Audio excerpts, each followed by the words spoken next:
videomaker.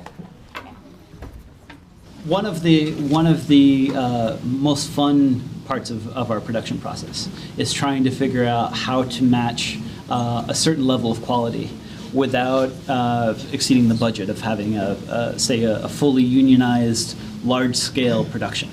And there are several ways of doing this, and that it can include mocap. A lot of times, things like crowds or the texture of having humanity in the background is definitely possible.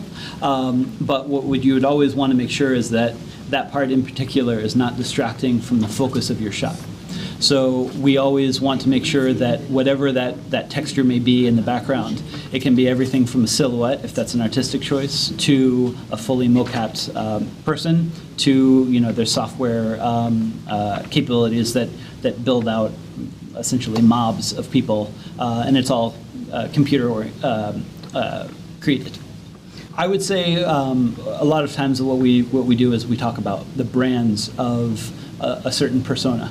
So the biggest movie stars of today, the Brad Pitts, the George Clooney, Angelina Jolie, Sandra Bullock, and from Gravity, have a certain conveyance of a level of quality that people come to understand.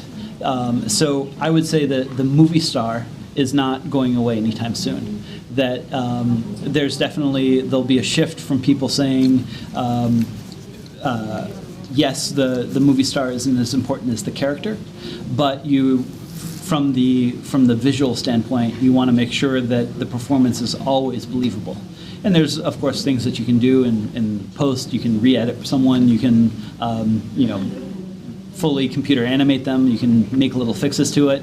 But you always want to have the focus be the story rather than a technical detail that, yes, may look very much cool, but it also removes people from the narrative. So much of what we deal with in the technology part of it is the very much the bleeding edge, the cutting edge of technology. One of my favorite articles that was written was a piece on Hugo. In the opening series, the opening shot is a stereoscopic shot that travels in through Paris into the train station. Someone actually went back and they did the computations of it that it would have taken a single laptop 14 years to render that video. So yes, technology is becoming much more open to the general population, but there will always be a very much a cutting edge that just the price of that technology will continue to drive things further and further.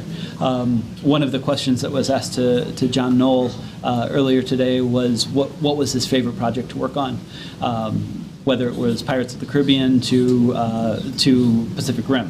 Which ones, which are his favorites? Yes, definitely the driving, if you were to recreate Pirates of the Caribbean, you either have the option to do something that you've done again, which may be, from a production standpoint, much cheaper, it's much more efficient to work, or do you recreate and try to push your abilities, so each time it's a challenge for you.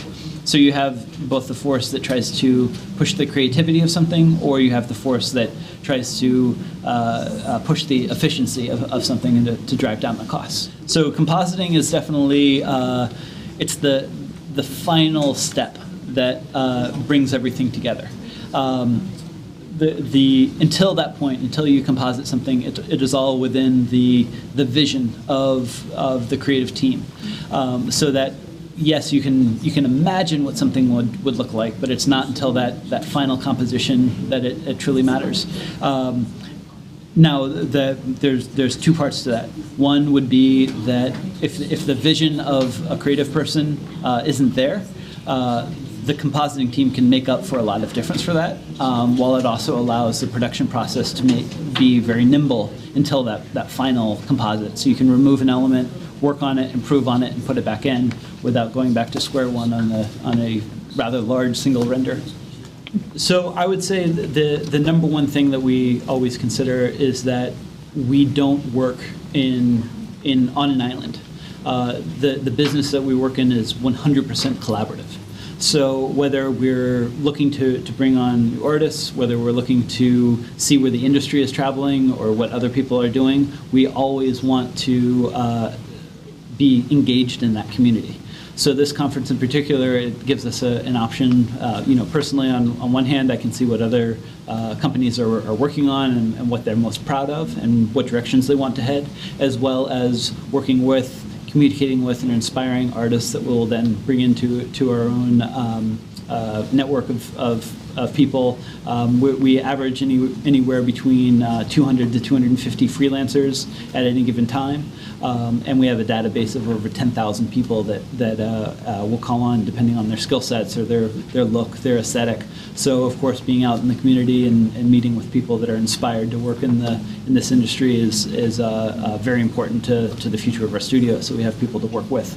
Okay, thank you. Thank you. Thank you.